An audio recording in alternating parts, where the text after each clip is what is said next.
Hello everyone, this is Temurafis from tbreak.com, and today we'll be looking at the 2012 Jaguar XFR. Now the 503 horsepower monstrosity that we have over here is the British Marquis answer to the BMW M5, but more on the stats later. First let's take a look inside the cabin. This is a 409,000 dirham car, starts at that price, and you would expect at this much for the Jag to have a lot of creature comforts, a lot of luxuries inside. Well, I mean, you can see that they've got stitched leather across the dashboard and the door panels as well, felt material, carbon fiber, and aluminum mesh grilling. This is pretty much as far as the interior goes. You've got the suede roof obviously on the top and the leather seats, front and back. That's it. There's no wooden trim, there's no plush leather, even the seats are fairly stiff. These plastic panels feel a bit iffy, tacky. But the main focus of the car is geared towards having a pleasurable driving experience, and we'll get to that in a bit. Again, let's have a look at the interior console first. So you've got a very simple layout over here. Unlike the M5, which is clustered with 500 buttons, you've just got a handful over here. First, let's take a look at the main satellite navigation system. You've got the over here on the main menu screen. You've got the additional settings menu on the left and the 3 key menus in the center. So you've got the audio, video, the navigation, and the climate control. The setup menus and everything is self-explanatory. I mean, you go in, you can set different things about the car itself, different units, whatever you want to use. Trip computers. You've got the voice system, screen navigation settings. Audio settings, of course, tonal settings. What I like is that obviously the Bowers & Wilkins 1200 watt 12 speaker system, if I'm not mistaken, does give you the ability to transcode the sound in ProLogic 2 or DTS Neo 6. Fun times. Then you've got the phone settings. Obviously this is where you set up the Bluetooth, the phone book, and obviously the main dial. Fairly straightforward stuff. Take Me Home is when you're setting this up. If you have set up the navigation for your home, obviously, then wherever you are, it will, well, as the menu says, take you home. Guidance will start when you join the highlighted route. I'm sure it will. Again, going back is very straightforward from there. You can cancel guidance at any time. And then the rest of the stuff is fairly straightforward. You've got the climate control over here, where you can control everything. From the seats, the speed, and everything. Now you'll notice that over here you've got the main controls. Obviously this is a door lock, navigation on off. These will lead you directly to their individual screens. So again, that was navigation. This is phone, which again takes you to the main dial screen, and this takes you back to the main menu. Going down a bit, we'll see that we've got 2 of the main controls over here. Again, this is the main entertainment system controls, forward, back mode, and audio video. One of the options in the Jag XFR is terrestrial video channels.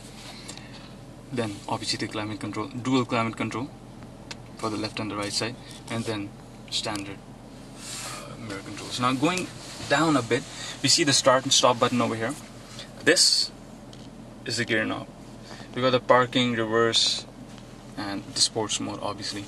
Coming down a little bit further, we see that this is the handbrake.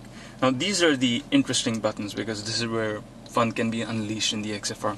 This is obviously the road and the wet and ice setting. So basically traction is more severe and the gear is usually stuck around 2nd or 3rd. Maintain the speed. This is the traction control button. Normally, obviously, the traction control is on. If you hold it for 2 seconds, then drag DSC comes on. What this does is that this loosens up the traction control a bit. You're still allowed some level of variation in driving the car, but it doesn't completely let the traction go off. You need to hold this for 10 seconds for traction to go completely off, but then you better be ready because the car goes buck wild. This is the dynamic setting. Basically you press hold the checkered flag. What this does is that it stiffens up the suspension, makes the gear revving more aggressive. Obviously you can do that through the sports mode as well, and just touching the paddle shifts will go into manual control completely.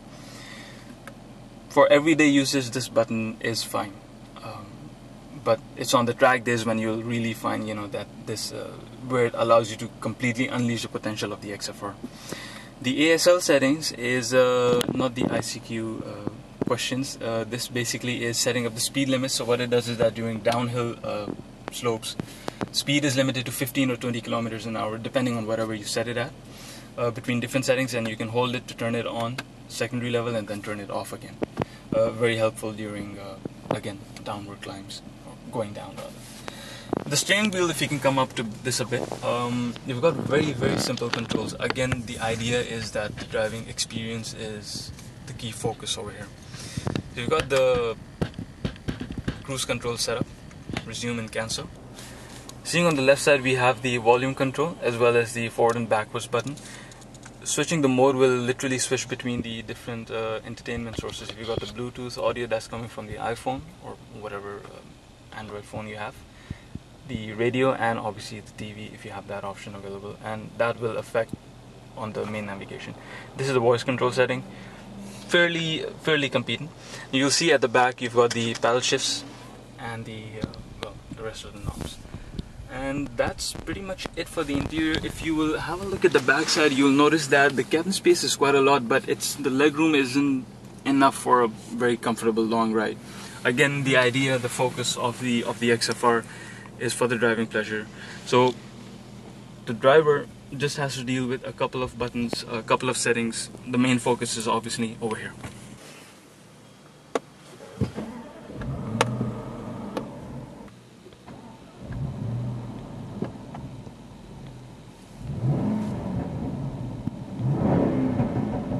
Alright guys, now let's take the Jag XFR for a spin. Now the first thing I just want to talk about is the 5-liter supercharged engine, which, as I mentioned earlier, produces 503 horsepower and 625 Newton meters of torque. The brilliant thing about the car is that, well, apart from the gas guzzling V8 of course, is that they've done a very awesome job inside the cabin as well. I mean, you've got a lot of sound isolation, especially at high speeds like 180, 200, but you can always hear the engine, always. So that again is keeping in line with the focus on a better driving experience for the driver. Maybe not so much for the passengers, but that's how it is. So let's take it out for a spin now.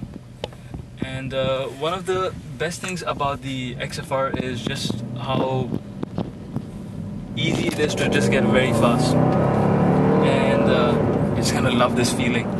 The sad part obviously is you can only enjoy these things on, let's say, the Autodrome or the Yas Marina circuit. Obviously you can't drive like maniac on a road, but that's not the point of the car either.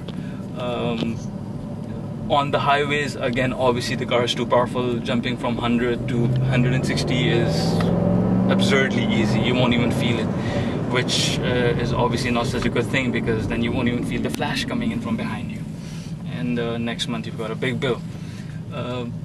But apart from that, I mean, as a daily driver, the Jaguar XFR is a brilliant car, because on a day-to-day basis, you as a driver feel the exhilarating feeling of having something this powerful.